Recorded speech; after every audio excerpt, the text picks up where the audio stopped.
Last class में हमने list box से रिलेटेड एक एग्जांपल कवर किया था, जिसमें से लगभग बटन्स की सारी वर्किंग हम लोगों ने देख ली थी। तो एक बार कलेक्टिवली जो हमारा प्रोग्राम है, वो किस तरीके से काम करने वाला है, उसका एग्जीक्यूशन देख लेते हैं। Then we'll move to the next program of list box. देखिए, वही सेम लिस्ट बॉक्स है, अलग-अलग तरीके की वर्किंग को इम्प्लीमेंट करने के लिए अलग-अलग तरीके के फंक्शंस हमने यहाँ पे क्रिएट किए हैं। तो वन बाय वन हम सबकी एग्जीक्यूशन कलेक्टिव एक बार देख लेते हैं। देखिए, स्टोर बटन सिंपली क्या कर रहा था, हमसे एक यूज़र का इनपुट ले रहा था और जैसे ही हम ओके बटन पे क्लिक करेंगे, ये एंड में जाके उस एलिमेंट को इंसर्ट कर देगा। अगर एक और एलिमेंट को हम इंसर्ट करवाना चाहते हैं, तो अगेन स्टोर बटन पे हमें क्लिक करना है। तो अगेन एंड में जाके नया एलिमेंट स्टोर हो गया है। अब इस लिस्ट के अंदर कलेक्टिवली जितने भी एलिमेंट्स प्रेजेंट है, उन सब का सम अगर हमें कैलकुलेट करना है, तो सिंपली हम सम बटन पे क्लिक करेंगे, तो टोटल यहाँ पे हमारे पास में 68 आ गया है। सिमिलरली अगर मुझे ये पता लगाना है कि इन टोटल इस लिस्ट बॉक्स के अंदर कितने एलिमेंट प्रेजेंट है, उनका काउंट पता लगाना है, तो यहाँ पे काउंट बटन पे क्लिक करेंगे, तो टोटल 6 एलिमेंट्स हमारी इस लिस्ट बॉक्स के अंदर प्रेजेंट है। सेलेक्ट बटन क्या कर रहा था, जीरो इंडेक्स पे जो हमारा एलिमेंट है, उसे सेलेक्ट करने का काम कर रहा था। कितने भी एलिमेंट्स हमने यहाँ पे सिलेक्ट कर रखे हैं, अगर इन सिलेक्टेड एलिमेंट्स का हमें सम निकालना है, तो सिंपली हम सम सेलेक्टेड बटन पे क्लिक करेंगे। तो 5 + 7 = 12 एंड 12 + 11 = 23। तो देखिए, यहाँ पे ये सही तरीके से हमारे पास में आंसर आ गया है। अब सिमिलरली जितने भी एलिमेंट सेलेक्टेड है, मान लीजिए मैंने बहुत सारे एलिमेंट सेलेक्ट किए हुए होते और एक-एक करके क्लिक करके मुझे इन्हें डीसेलेक्ट करना पड़ता, तो वो तो कॉम्प्लिकेटेड सा टास्क होता। तो इसलिए मैंने यहाँ पे डीसेलेक्ट बटन को क्रिएट किया है। जितने भी एलिमेंट्स है, उन सबको ये डीसेलेक्ट करने का काम कर देगा। अब किसी भी एक स्पेसिफिक एलिमेंट को हमने सेलेक्ट किया है और उसे हमें इस लिस्ट बॉक्स में से रिमूव करना है, तो रिमूव सिलेक्टेड बटन पे क्लिक करेंगे। तो देखिए, 7 जो है वो यहाँ से डिलीट हो गया है। सिमिलरली मैंने 9 को सिलेक्ट किया है, एक और बार क्लिक करेंगे तो 9 इज ऑल्सो रिमूव्ड। जितने भी एलिमेंट्स है, उन सबको ही डिलीट कर देना है। दोबारा से यूजर से इनपुट लेके नए एलिमेंट्स इंसर्ट करने हैं, तो सारे एलिमेंट्स को डिलीट करने के लिए clear button. So that's how our entire program is working of list box. अब इस एग्जाम्पल के अंदर किसी को कुछ भी कंफ्यूजन है किसी भी फंक्शन के अंदर, नेक्स्ट एग्जाम्पल जो है हमारा, वो भी लिस्ट बॉक्स से रिलेटेड ही है। देखिए, लास्ट जो एग्जाम्पल हम लोगों ने कवर किया, उसमें हमने लिस्ट बॉक्स से रिलेटेड वर्किंग तो इम्प्लीमेंट की है, अलग-अलग तरीके के मेथड्स को काम में लिया है, बहुत सारी वर्किंग इम्प्लीमेंट करी है, लेकिन वहाँ पे जितनी भी वर्किंग इम्प्लीमेंट की थी, वो थी बटन के क्लिक पे। जैसे-जैसे लिस्ट बॉक्स के अंदर अगर हम एलिमेंट्स को सिलेक्ट करते जा रहे हैं और वैसे-वैसे हमें कुछ वर्किंग इम्प्लीमेंट करवानी है, तो उस केस में हमारे पास में जो इवेंट अवेलेबल है, वो कहलाता है लिस्ट बॉक्स सिलेक्ट। जिस तरीके से कॉम्बो बॉक्स के केस में था, जैसे ड्रॉप डाउन पे क्लिक किया, कोई एलिमेंट सेलेक्ट किया और वर्किंग एग्जीक्यूट हो जाए, तो कॉम्बो बॉक्स सिलेक्टेड होता था वहां पे। सिमिलरली यहाँ पे हमारे पास में लिस्ट बॉक्स सेलेक्ट करके एक इवेंट अवेलेबल है। अब किस तरीके से काम करता है, पहले एक बार हम हमारा फ्रेम देख लेते हैं। देखिए, यहाँ पे मैंने सिंपली एक लिस्ट बॉक्स क्रिएट किया है, जिसके साथ में एक स्क्रॉल बार अटैच है। अब यहाँ पे मैंने बहुत सारे कोई भी स्ट्रिंग नॉर्मल या जो सीजन्स हमारे पास में होते हैं, उनके नेम्स मैंने यहाँ पे ऐड कर दिए हैं। अब यहाँ पर जैसे ही मैं किसी भी एक एलिमेंट को टिक करूँगी या उसे सेलेक्ट करूँगी, हमें ऐसा कहना चाहिए, तो होगा क्या, एक टेक्स्ट बॉक्स एक्जिस्टेंस में आएगा। टेक्स्ट बॉक्स मतलब text area, not entry. Text जो हमारे पास में अवेलेबल होता है, वो एक्जिस्टेंस में आएगा और जितने भी एलिमेंट हम सेलेक्ट कर रहे हैं, वो सारे एलिमेंट वहां पे डिस्प्ले होंगे। कैसे, देखिए, मैंने यहाँ पे वाटरफॉल को सिलेक्ट किया, तो देखिए टेक्स्ट बॉक्स एक्जिस्टेंस में आ गया और यहाँ पे वाटरफॉल लिखा हुआ आ गया। एक और एलिमेंट सेलेक्ट करते हैं, विंटर, तो देखिए वाटरफॉल भी आ रहा है और विंटर भी आ रहा है। वाटरफॉल को अगर मैं डीसेलेक्ट कर दूं, तो देखिए सिर्फ विंटर यहाँ पे डिस्प्ले हो रहा है। तो on the selection of the element यहाँ पे वर्किंग हो रही है, जिसके लिए लिस्ट बॉक्स सेलेक्ट को हमें काम में लेना पड़ता है। तो अब इसकी वर्किंग देख लेते हैं। सबसे पहले वही same statements, from tkinter import asterisk, उसके बाद रूट विंडो का creation, that is root is equals to tk। Next यहाँ पे मैंने टाइटल सेट किया है रूट विंडो का, that is root dot title list box. Finally frame का क्रिएशन, तो f is equals to frame, जिसे मुझे रूट पर प्लेस करना है। हाइट और विड्थ मैंने 400 बाय 400 सेट किया है और बैकग्राउंड कलर है गोल्ड। और फाइनली इस फ्रेम को मैंने पैक कर दिया है। अब इस फंक्शन की बात हम बाद में करेंगे, पहले लिस्ट बॉक्स के क्रिएशंस की बात कर लेते हैं। यहाँ पे आज हमारे पास में एक नया ऑप्शन आ रहा है लिस्ट बॉक्स के रिगार्डिंग। देखिए, सबसे पहले लिस्ट बॉक्स क्लास की हेल्प से मैंने एलबी नाम का एक लिस्ट बॉक्स क्रिएट किया है, जिसे मुझे फ्रेम पर प्लेस करना है।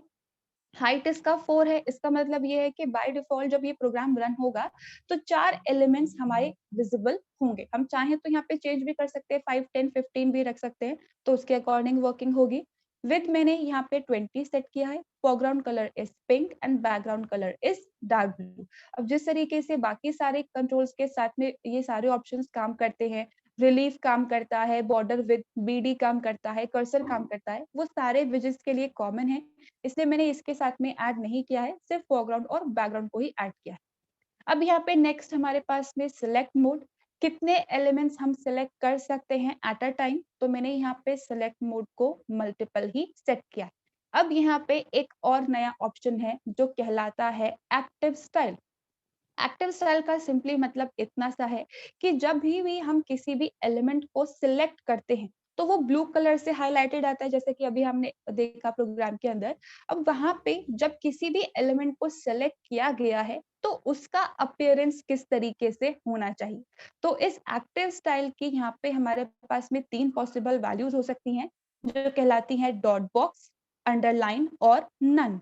अंडरलाइन यहाँ पे बाय डिफॉल्ट रहता है, ठीक है, विंडोज के अंदर। अगर हम कोई और ऑपरेटिंग सिस्टम की बात करते हैं, तो उनके अंदर यहाँ पर जो एक्टिव स्टाइल है वो डिफ़ॉल्ट अलग हो सकता है। जैसे शायद अगर हम किसी और ऑपरेटिंग सिस्टम की बात करें, तो वहाँ पे डॉट बॉक्स काम करता है, विंडोज़ के अंदर अंडरलाइन बाय डिफ़ॉल्ट होता है।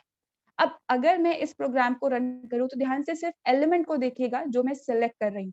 देखिए, जैसे ही मैंने यहाँ पे सनराइज़ को सिलेक्ट किया है, तो यहाँ पे बहुत माइन्यूट माइन्यूट डॉट्स यहाँ पे हमारे पास में अवेलेबल हो गए हैं और एक बॉक्स टाइप का स्ट्रक्चर बन गया है। ये कहलाता है डॉट बॉक्स। सिमिलरली अगर हम यहाँ पे इसकी वैल्यू को चेंज कर देते हैं, फॉर एग्जांपल मैं यहाँ पे अंडरलाइन सेट कर देती हूँ, तो अब यहाँ पे जब हम एलिमेंट को सेलेक्ट करेंगे, तो उसका अपीयरेंस कुछ और तरीके से दिखेगा।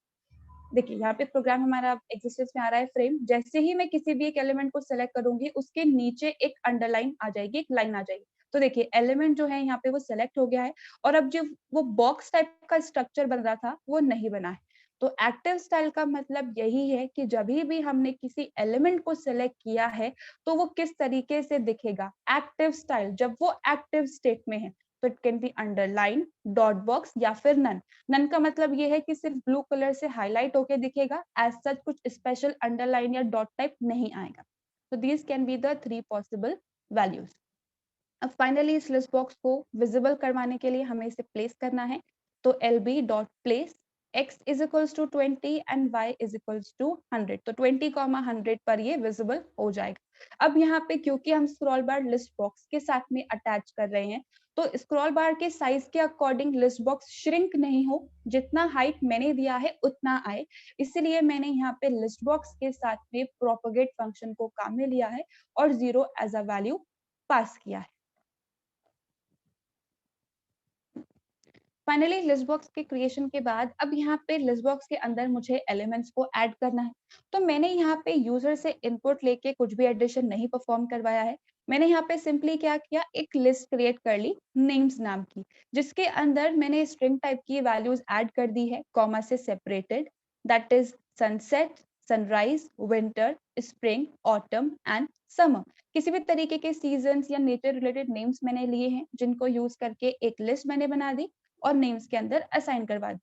अब यहाँ पे इन सारे एलिमेंट्स को मुझे क्या करना है, लिस्ट बॉक्स के अंदर इंसर्ट करना है। तो एक ऑप्शन तो ये है कि हर एक इंडेक्स पे आप मैनुअली इंसर्ट करते जाओ एक एक एलिमेंट, लेकिन फ्यूचर में अगर इस लिस्ट के अंदर और एलिमेंट्स ऐड हो गए, तो फिर से थोड़े ही इंसर्ट स्टेटमेंट में चेंज करेंगे। तो मैंने यहाँ पे क्या किया है, मैंने लूप की हेल्प से one by one same statement को एग्जीक्यूट करवाया है और यहाँ पे सारे एलिमेंट्स को इंसर्ट करवाया। तो i इज इक्वल्स टू 0, क्योंकि यहाँ पे हमारा जो इंसर्शन प्रोसेस है बिल्कुल एरे, स्ट्रिंग और लिस्ट की तरह 0 इंडेक्सिंग से काम करता है। तो इसलिए इंडेक्सिंग को रेफर करने के लिए मैंने i वेरिएबल क्रिएट किया है। अब यहाँ पे क्योंकि जो नेम्स है वो एक तरीके का लिस्ट है, कलेक्शन है, तो डायरेक्टली हम उस पे लूपिंग इम्प्लीमेंट कर सकते हैं। तो फॉर nm इन नेम्स मैंने यहाँ पे लूपिंग इम्प्लीमेंट करी। तो ये nm क्या करेगा, वन बाय वन इन सारे एलिमेंट्स को रेफर करने का काम करेगा। तो सबसे पहले जो ये वैल्यू रेफर कर रहा है दैट इज सनसेट।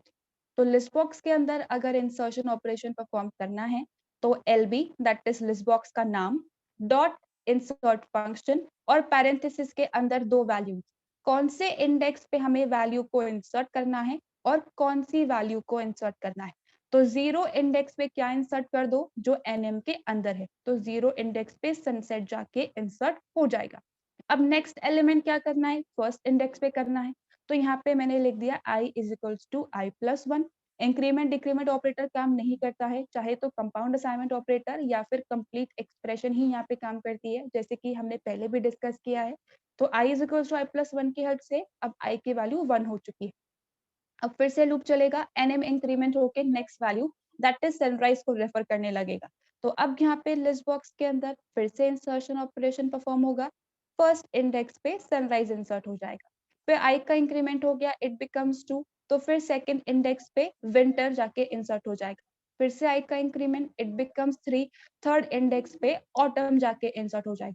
फिर से आई का इंक्रीमेंट, इट बिकम्स 4, तो अब फोर्थ इंडेक्स पे हमारा समर जाके इंसर्ट हो जाएगा। तो इस तरीके से इंसर्शन ऑपरेशन यहाँ पे हमारा काम कर रहा है। अब यहाँ पे मैंने एक और इंसर्ट स्टेटमेंट लिखा है, lb.insert 1, waterfall।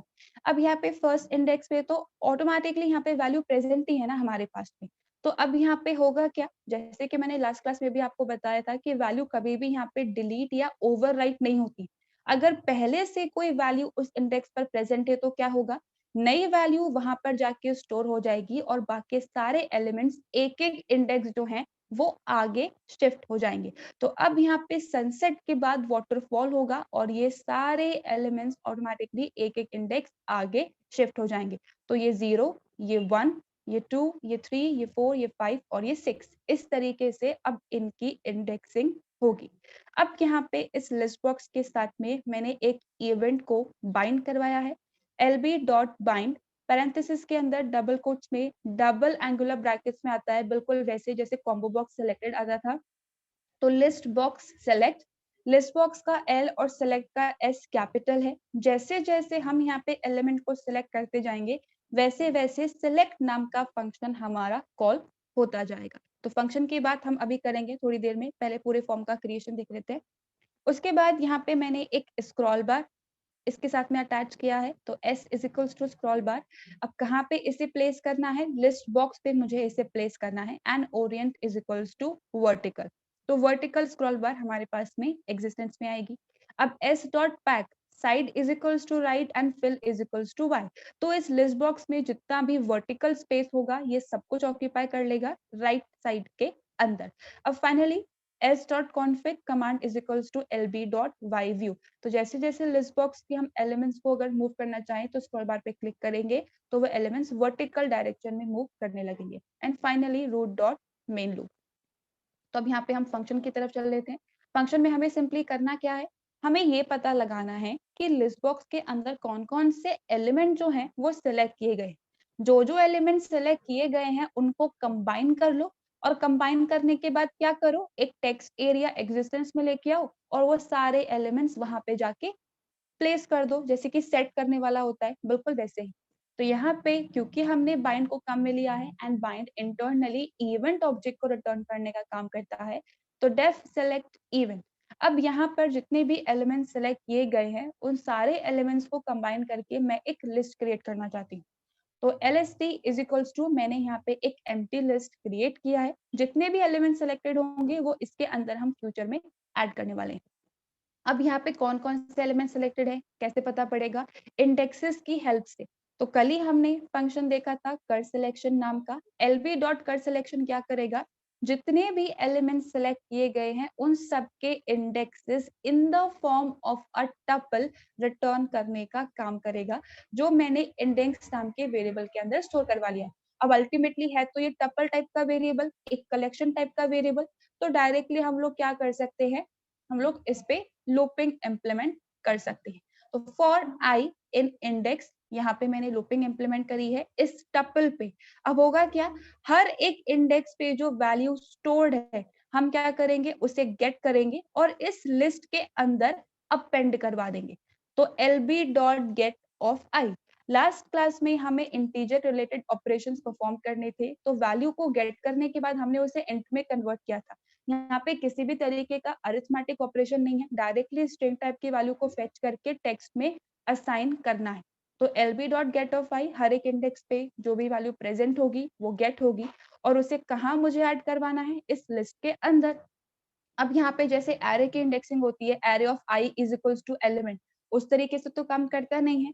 लिस्ट के साथ में हमें अपेंड फंक्शन को काम में लेना होता है। तो lst.append lb.get_of_i, जितने इंडेक्सेस यहाँ पे सेलेक्ट किए होंगे, वन बाय वन उन इंडेक्सेस की वैल्यू फेच होगी और लिस्ट के अंदर जाके अपेंड हो जाएगी। अब फाइनली मैंने यहाँ पे एक टेक्स्ट एरिया एग्जिस्टेंस में मैं लेके आई हूँ txt नाम का, with the help of text class, जिससे मुझे यहाँ पर फ्रेम पर प्लेस करना है। फोरग्राउंड कलर जिसका रेड है, बैकग्राउंड कलर जिसका ब्लैक है, विद और हाइट जिसकी 30/10 है। अब यहाँ पे हाइट का मतलब भी वही है कि एट अ टाइम कितनी लाइंस विजिबल हो सकती है, और मैंने लिख दिया है wrap is equals to word. अब यहाँ पे रैप लिखने का मतलब क्या है कि अगर वर्ड वहां पे फिट हो रहा होगा तो ठीक है, वरना ऑटोमेटिकली वो नेक्स्ट लाइन के अंदर शिफ्ट हो जाएगा। That's how wrap works. अब इसे विजिबल करवाने के लिए txt.place x is equals to 30 and y is equals to 200। अब यहाँ पर जैसे जैसे एलिमेंट को हम सेलेक्ट करेंगे वैसे वैसे हमें इंसर्शन ऑपरेशन परफॉर्म करवाना है। लेकिन मान लीजिए अगर मैंने वाटरफॉल सेलेक्ट किया और विंटर सेलेक्ट किया, उसके बाद वो दोनों एलिमेंट्स प्रेजेंट आ जाएंगे टेक्स्ट एरिया के अंदर, फिर मैंने विंटर को डीसेलेक्ट कर दिया, तो वो डिलीट होना चाहिए और सिर्फ वाटरफॉल प्रेजेंट होना चाहिए। तो किसी एक स्पेसिफिक एलिमेंट को सिलेक्ट करके डिलीट नहीं हो सकता है। हम क्या करेंगे, हम पूरे टेक्स्ट एरिया में जितने भी एलिमेंट्स हैं उन सबको डिलीट कर देंगे। तो टेक्स्ट एरिया में डिलीशन ऑपरेशन परफॉर्म करवाने के लिए डिलीट, कहां से कहां तक, 0.0 से एंड तक, जीरो लाइन के जीरो पोजीशन से एंड तक जितना भी डेटा प्रेजेंट है वो सब कुछ डिलीट कर दो। और फिर क्या करो, जो नया लिस्ट हमने अभी फॉर्म किया है सिलेक्टेड एलिमेंट्स का, इससे टेक्स्ट एरिया के अंदर हमें इंसर्ट करवाना है। तो txt.insert, अब कहां से कहां तक, 0.0 से, और क्या इंसर्ट करवाना है, दैट इज लिस्ट। तो यहाँ पे सारे एलिमेंट्स स्पेस से सेपरेटेड हमारे टेक्स्ट एरिया के अंदर जाके इंसर्ट हो जाएंगे। तो दैट्स हाउ इट्स वर्किंग। अब एक बारी फिर से इसका एग्जीक्यूशन देख लेते हैं। देखिए, जैसे जैसे एलिमेंट्स को सेलेक्ट करेंगे वैसे वैसे यहाँ पे काम होने वाला है। जैसे ही मैंने यहाँ पे सनसेट को सिलेक्ट किया, तो अब होगा क्या, सेलेक्ट फंक्शन हमारा कॉल होगा। जितने एलिमेंट सिलेक्टेड हैं उन सब का इंडेक्स यहाँ पे फेच होके आएगा हमारे पास। ये देखिए, यहाँ पे इंडेक्स फेच होगा, इंडेक्स वेरिएबल के अंदर लूपिंग इंप्लीमेंट होगी, सनसेट जो है वो इस लिस्ट के अंदर जाके अपेंड हो जाएगा। टेक्स्ट एरिया एग्जिस्टेंस में आएगा। प्रीवियसली इसके अंदर कुछ डेटा अगर है, मान लीजिए सेकंड टाइम भी हम कुछ काम करवाते हैं, तो सारा डेटा डिलीट होगा और फिर नया डेटा इसके अंदर जाके इंसर्ट होगा। सनराइज फिर से सिलेक्ट कर लेते हैं। सिलेक्ट करने पे फिर से फंक्शन कॉल होगा, जितने एलिमेंट सिलेक्टेड है उनका इंडेक्स यहाँ पे आएगा। वन बाय वन लूपिंग हमने इम्प्लीमेंट करी है, तो सारे एलिमेंट्स इस लिस्ट के अंदर अपेंड हो जाएंगे। टेक्स्ट एरिया एग्जिस्टेंस में आएगा, उसे हमने क्या किया है, यहाँ पे पहले सारे टेक्स्ट एरिया में जितने भी एलिमेंट्स है, यानी कि पहले सनसेट यहाँ पे था, वो सारा डिलीट हो जाएगा। उसके बाद सनसेट और सनराइज यहाँ पे आके अपेंड होगा। तो that's how this program is working. अब इस प्रोग्राम के अंदर किसी को कुछ confusion?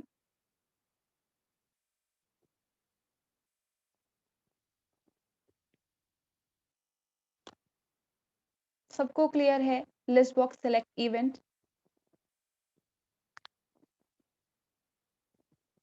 All right then, let's move with the assignment part. Question को ध्यान से सुनिएगा गाइस, थोड़ा सा डिफरेंट हो सकता है। लिस्ट बॉक्स से रिलेटेड ये आपका पहला असाइनमेंट है। तो फ्रेम कैसे दिखता है हम वो देख लेते हैं। देखिए, यहाँ पे जो हमारा फ्रेम है उसके अंदर एक लेबल है हमारे पास में और एक टेक्स्ट बॉक्स है, एंट्री विजेट जिसको हम कहते हैं। टोटल 7 बटन यहाँ पे हमने क्रिएट करे हैं और 2 लिस्ट बॉक्सेस हैं, ये टेक्स्ट एरिया नहीं है, ठीक है। अब यहाँ पे मैंने स्क्रॉल बार को ऐड नहीं किया है। अगर आप चाहें तो स्क्रॉल बार को भी ऐड कर सकते हैं, अगर ज्यादा एलिमेंट की आप वर्किंग करवा रहे हैं तो, और स्किप कर देना जरूरी नहीं है, ठीक है। अब यहाँ पे वर्किंग क्या क्या करवानी है सब लोग ध्यान से सुनना। टेक्स्ट बॉक्स जो हमने क्रिएट किया है दैट इज एंट्री। यहाँ पे मैंने कोई भी एक एलिमेंट लिखा, सपोज 10, जैसे ही मैं ऐड आइटम बटन पे क्लिक करूंगी, ये जो एलिमेंट है हमारा, ये फर्स्ट लिस्ट बॉक्स के अंदर जाके ऐड हो जाना चाहिए। ऐड हो जाने के बाद ये 10 यहाँ पे नहीं रहे, इस टेक्स्ट बॉक्स को एम्प्टी भी करना है। तो ऐड आइटम पे मैंने क्लिक किया, 10 यहाँ पे ऐड हो चुका है और टेक्स्ट बॉक्स देखिए खाली हो चुका है। एक और एलिमेंट टाइप करते हैं, 20। फिर से ऐड आइटम पे क्लिक करेंगे तो ये एलिमेंट यहाँ पे ऐड हो गया, टेक्स्ट बॉक्स खाली हो गया। एक और एलिमेंट ऐड कर लेते हैं, 30। ऐड आइटम पे क्लिक करेंगे, यहाँ पे ये जाके ऐड हो गया, टेक्स्ट बॉक्स खाली। तो ये है हमारे ऐड आइटम की वर्किंग। अब इन दोनों की वर्किंग की बात हम बाद में करेंगे, पहले इनकी बात कर लेते हैं। अगर मैंने यहाँ पे किसी भी एक एलिमेंट को सेलेक्ट किया है और इस पहले वाले बटन पे जो ग्रेटर देन वाला बटन है, मैंने उस पे क्लिक किया है, तो जो भी सिलेक्टेड एलिमेंट है वो इधर जाके ऐड हो जाना चाहिए और इसमें से रिमूव हो जाना चाहिए। तो मैंने जैसे ही इस बटन पे क्लिक किया, देखिए 40 इधर आ गया है और यहाँ से डिलीट हो गया है। एक और बार एग्जीक्यूशन, जो भी एलिमेंट सेलेक्ट किया है वो यहाँ से डिलीट होके इधर ऐड हो जाना चाहिए। तो जैसे ही बटन पे क्लिक करेंगे तो देखिए यहाँ पे ये ऐड हो गया और इधर से डिलीट हो गया। Same process for this list box as well. कोई भी एलिमेंट सेलेक्ट किया है और इस लेस देन बटन पे मैं क्लिक करती हूँ तो वो एलिमेंट यहाँ से हटकर इधर आ जाना चाहिए। 40 हटके इधर आ गया है। सिमिलरली जो भी एलिमेंट को सेलेक्ट किया है और इस लेस देन बटन पे मैंने क्लिक किया है, यहाँ से हटके इधर आ जाना चाहिए। ये आ गया इधर एलिमेंट, ये खाली हो गई। अगर मैं इस डबल ग्रेटर देन सिंबल वाले बटन पे क्लिक करती हूँ, तो यहाँ से सारे एलिमेंट्स इधर आ जाने चाहिए। देखिए यहाँ से हटके इधर आ गए। सिमिलरली अगर मैं इस डबल लेस देन वाले बटन पे क्लिक करती हूँ तो यहाँ से सारे एलिमेंट हटके इधर आ जाने चाहिए। ये क्लिक किया तो यहाँ से सारे जो एलिमेंट्स है वो इधर आ गए। अब यहाँ पे किसी भी एक एलिमेंट को रिमूव करना है, सेलेक्ट किया, रिमूव आइटम पे क्लिक किया, डिलीट हो गया। सारे एलिमेंट्स को रिमूव करना है तो रिमूव ऑल पे क्लिक करेंगे और सारे एलिमेंट्स रिमूव हो गए। तो ये है लिस्ट बॉक्स से रिलेटेड वर्किंग और असाइनमेंट जो आपको इम्प्लीमेंट करना है। किसी भी बटन की वर्किंग में कुछ कंफ्यूजन है? सबको समझ में आया करना क्या है?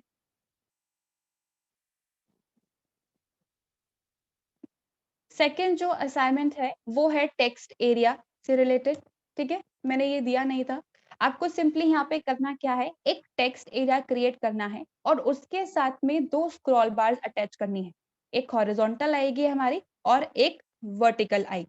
अब इस टेक्स्ट एरिया के अंदर आपको कुछ डेटा टाइप करना है।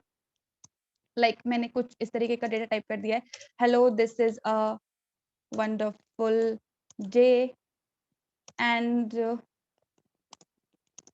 It's pretty cold. ठीक है, मैंने कुछ इस तरीके का मैसेज लिख दिया है। अब देखिए जैसे जैसे मैं यहाँ पे डेटा को टाइप करती जा रही हूँ, जो हमारा हॉरिजॉन्टल स्क्रॉल बार है वो एग्जिस्टेंस में आ गया है। ठीक है, सिमिलरली अगर मैं यहाँ पे एंटर प्रेस करती जाऊं और मेरा पूरा एरिया क्लोज कर लिया है, तो अब देखिए यहाँ पे वर्टिकल स्क्रॉल बार भी एग्जिस्टेंस में आ गया है। तो ये स्क्रॉल बार की वर्किंग है, हॉरिजॉन्टल वर्टिकल दोनों को अटैच कर रहा है। अब इस टेक्स्ट एरिया के अंदर कितने वर्ड्स प्रेजेंट है और कितने कैरेक्टर्स प्रेजेंट है, ये आपको पता लगाना है on the click of count button. तो जैसे ही मैंने यहाँ पे क्लिक किया है, टोटल 11 वर्ड्स यहाँ पे प्रेजेंट है और कैरेक्टर्स प्रेजेंट है यहाँ पे 48। अब देखिए अगर हम यहाँ पे कैरेक्टर्स की बात करते हैं तो स्पेस भी काउंट होगा और स्लैशन अगर हमने दिया है तो वो भी काउंट होगा। सिर्फ इन अल्फाबेट्स को मत काउंट करना, पूरे डेटा को काउंट करना। लेकिन वर्ड्स के केस में तो जहां जहां पे स्पेस से सेपरेशन हुआ वो सारे हमारे वर्ड्स हैं। तो कुछ इस तरीके की वर्किंग आपको टेक्स्ट एरिया पे इम्प्लीमेंट करनी है। इनिशियली सिर्फ ये दो चीजें एग्जिस्टेंस में है, जब बटन पे क्लिक करेंगे तब यहाँ पे चेकिंग होगी और लेबल एग्जिस्टेंस में आएगा। और लेबल का फॉन्ट आप किसी भी तरीके का सेट कर सकते हो, स्टाइलिंग आप कर सकते हो, बस लेबल पे ये सारी इंफॉर्मेशन आनी चाहिए। इस क्वेश्चन के अंदर किसी को कंफ्यूजन?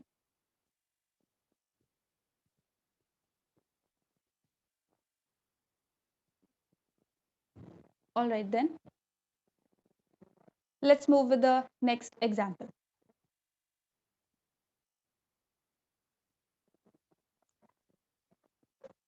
नेक्स्ट जो हमारा एग्जाम्पल है वो है स्लाइडर से रिलेटेड। स्लाइडर बेसिकली जिस तरीके के हमारे पास में वॉल्यूम का बटन होता है सिस्टम्स वगैरह में, हम लोग स्लाइड कर सकते हैं लेस एंड हाई। तो सिमिलरली उसी तरीके का स्लाइडर अगर हमें क्रिएट करना हो तो उसके लिए स्केल नाम की क्लास हमारे पास में अवेलेबल है। तो स्लाइडर जो है वो कुछ इस तरीके का हमें विजिबल होगा। दो तरीके से स्लाइडर बनाए जा सकते हैं, एक हॉरिजॉन्टल और एक वर्टिकल, बिल्कुल वैसे ही जैसे कि स्क्रॉल बार्स होते हैं। तो यहाँ पे जो हॉरिजॉन्टल स्क्रॉल बार है उसके साथ मैंने शो बटन को काम में लिया है, और जो हमारा वर्टिकल स्लाइडर है उसके साथ में मैंने इस चेंज बटन को काम में लिया है। अब वर्किंग क्या है देखिए, जैसे ही हम यहाँ पे शो बटन पे क्लिक करेंगे तो इसमें जो भी वैल्यू यूजर ने सिलेक्ट कर रखी होगी, लाइक जैसे हम स्लाइडर को मूव कर रहे हैं, ठीक है, तो कोई ना कोई वैल्यू आ रही है ना, यहाँ पे देखिए स्क्रॉल हो रहा है 80 75 60 समथिंग लाइक दैट। तो शो बटन के क्लिक पे एक लेबल एग्जिस्टेंस में आएगा और जो भी वैल्यू है वो वहां पे डिस्प्ले होगी। ये है इस हॉरिजॉन्टल स्लाइडर की वर्किंग। सेकंड है हमारा वर्टिकल स्लाइडर। अब यहाँ पर मैंने क्या है, जैसे जैसे हम इस स्लाइडर को मूव करेंगे कोई एक वैल्यू होगी इसकी करंट। अब इस करंट वैल्यू के बेसिस पे मैंने इस फ्रेम की विड्थ को चेंज किया है। तो करंटली यहाँ पे हम इधर पॉइंट कर रहे हैं, चेंज बटन पे जैसे ही क्लिक करूंगी तो देखिए इसका साइज थोड़ा सा इंक्रीज हो गया है। अगर मैं यहाँ पे 800 मैक्सिमम इसकी वैल्यू पे पहुंच जाती हूँ, फिर से चेंज पे क्लिक करूंगी तो देखिए इसका विड्थ फिर से इंक्रीज हो गया है। तो वैल्यू को गेट करके हमें बस सिंपली चेंजेस इंप्लीमेंट करने हैं। तो हॉरिजॉन्टल और वर्टिकल स्लाइडर दोनों यहाँ पे हमारे पास में अवेलेबल है। तो स्पेसिफिक रेंज टाइप कुछ वैल्यूज चाहिए तो हम स्पिन बॉक्स भी बना सकते हैं, स्लाइडर भी बना सकते हैं। कैसे क्रिएट होता है वन बाय वन हम लोग देखते थे। सबसे पहले वही same, from tick import asterisk root is equals to tk root dot title sliders मैंने यहाँ पे सेट किया है। फाइनली फ्रेम का creation f is equals to frame. अब यहाँ पे इसे मुझे रूट पे प्लेस करना है। Height and width is 500 by 400। Background colour है डार्क ब्लू। अब फ्रेम जो है वो श्रिंक नहीं हो तो f dot propagate of 0 and f dot back.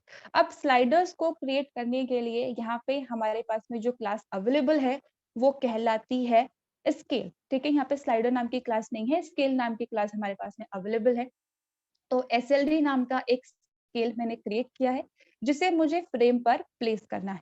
अब यहाँ पर जैसे कि मैंने कहा अगर हमारे पास में स्पेसिफिक इंटीजर टाइप की रेंज हो तो हम स्पिन बॉक्स और स्लाइडर दोनों को काम में ले सकते हैं। कैरेक्टर के साथ में ये काम नहीं करते। तो किसी भी टाइप की रेंज अगर हमें स्पेसिफाई करनी है तो उसके लिए दो ऑप्शंस हैं, from underscore which indicates the starting value and to which indicates the ending value. तो 0 से लेके 100 तक की वैल्यूज ये स्लाइडर या जो स्केल है वो हमारा होल्ड कर सकता है, रिप्रेजेंट कर सकता है। अब यहाँ पे हमें ये सेट करना है कि वर्टिकल होगा या हॉरिजॉन्टल होगा। तो ओरिएंट यहाँ पे हम काम में लेंगे जैसे स्क्रॉल बार में काम में लेते थे। तो orient is equals to horizontal मैंने यहाँ पे सेट किया है। अब यहाँ पे resolution, tick interval and length. Length का सिंपली मतलब इतना सा है कि जो भी ये विजिट हम एग्जिस्टेंस में लेके आए हैं उसकी टोटल लेंथ कितनी होगी, तो 200 मैंने यहाँ पे सेट कर दिया। टिक इंटरवल, एक बार ध्यान से सब इस फ्रेम को देखिएगा। देखिए यहाँ पर कुछ वैल्यूज डिस्प्ले हो रही हैं, 0 10 20 30 40 50 60। It represents the tick interval कि कितने कितने डिफरेंस में यहाँ पे वैल्यूज आने वाली हैं।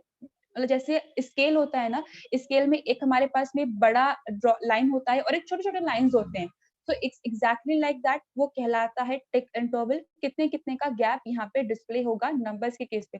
बिकॉज अगर 0 से लेके 100 तक की कंप्लीट काउंटिंग डिस्प्ले करवाऊं तो वैल्यूज तो ओवरलैप करने लग जाएंगी। तो मैंने यहाँ पे 0 से स्टार्ट किया, 10 के गैप यहाँ पे दे दिए। ये कहलाता है हमारा टिक इंटरवल। अब उसके बाद यहाँ पे नेक्स्ट जो हमारे पास में है दैट इज रेजोल्यूशन।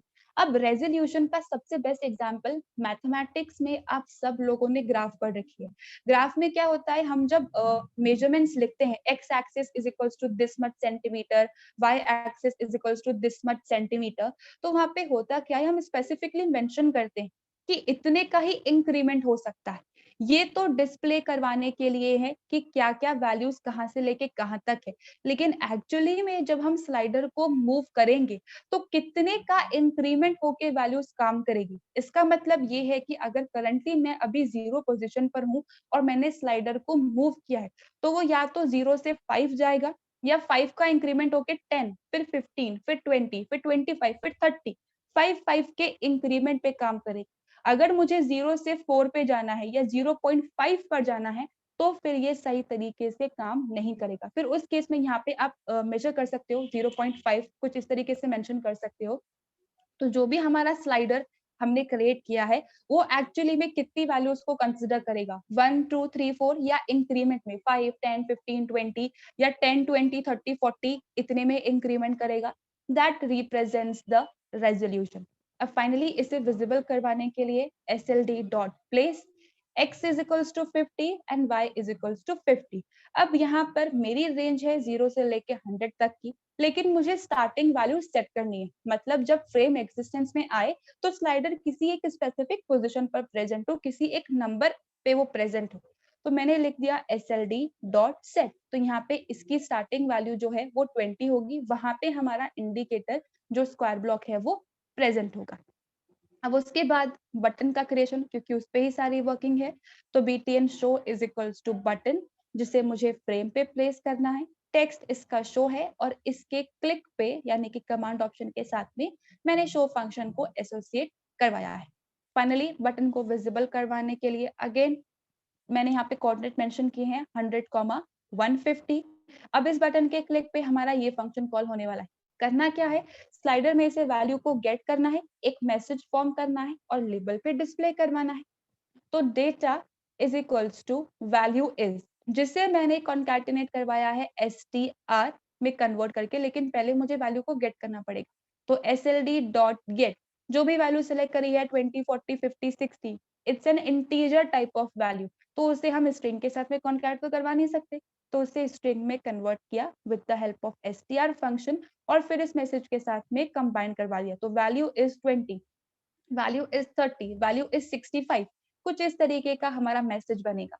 और कहाँ पे जाके ऐड होगा, लेबल पे, लेकिन लेबल तो एग्जिस्टेंस में आया ही नहीं है। लेबल है हमारा इधर। LBL नाम का एक लेबल मैंने क्रिएट किया है, जिसे मुझे फ्रेम पर प्लेस करना है। बैकग्राउंड कलर जिसका डार्क ब्लू है और फोरग्राउंड कलर जिसका व्हाइट है, और इसे मैंने प्लेस किया है 300,70 लोकेशन पर। तो अब यहाँ पे इसका टेक्स्ट देखिए मैंने इनिशियली सेट नहीं किया, क्योंकि टेक्स्ट तो तब आएगा जब हम बटन पे क्लिक करेंगे। तो LBL के साथ में मुझे किसी भी एक ऑप्शन को अगर मॉडिफाई करना हो, तो स्क्वायर ब्रैकेट में कोट्स के अंदर उस ऑप्शन का नाम लिख सकते हैं। एक से ज्यादा ऑप्शंस मॉडिफाई करने हैं या एक सिंगल ऑप्शन मॉडिफाई करना है, तो हम कॉन्फिग को भी काम में ले सकते हैं। तो स्क्वायर ब्रैकेट कोट्स के अंदर हमारे ऑप्शन का नाम इज इक्वल्स टू क्या वैल्यू सेट करनी है। तो डेटा के अंदर कंप्लीट मैसेज फॉर्म कर लिया है और वो लेबल पे जाके असाइन हो जाएगा। तो अभी इतने पार्ट का अगर हम एग्जीक्यूशन देखें, तो देखिए स्टार्टिंग वैल्यू यहाँ पे 20 आ रही है, जो मैंने सेलेक्ट कर रखा है। अगर मैं इसको मूव करूंगी तो देखिए 5 का इंक्रीमेंट हो रहा है, 40, 45, 50, 55, 60, 65, 70। दैट इज रेजोल्यूशन, कि आप जब इसको मूव करोगे तो कितने कितने का इंक्रीमेंट ये आपको ग्रांट करेगा। अब यहाँ पे करंटली मैं 45 वैल्यू पर प्रेजेंट हूँ, ये हमारे टिक इंटरवल है। शो बटन पे क्लिक किया तो एक लेबल तो ऑलरेडी प्रेजेंट था हमारा, अब उसका टेक्स्ट चेंज कर दिया, वैल्यू इज 45, जो कि करंटली इसकी वैल्यू है।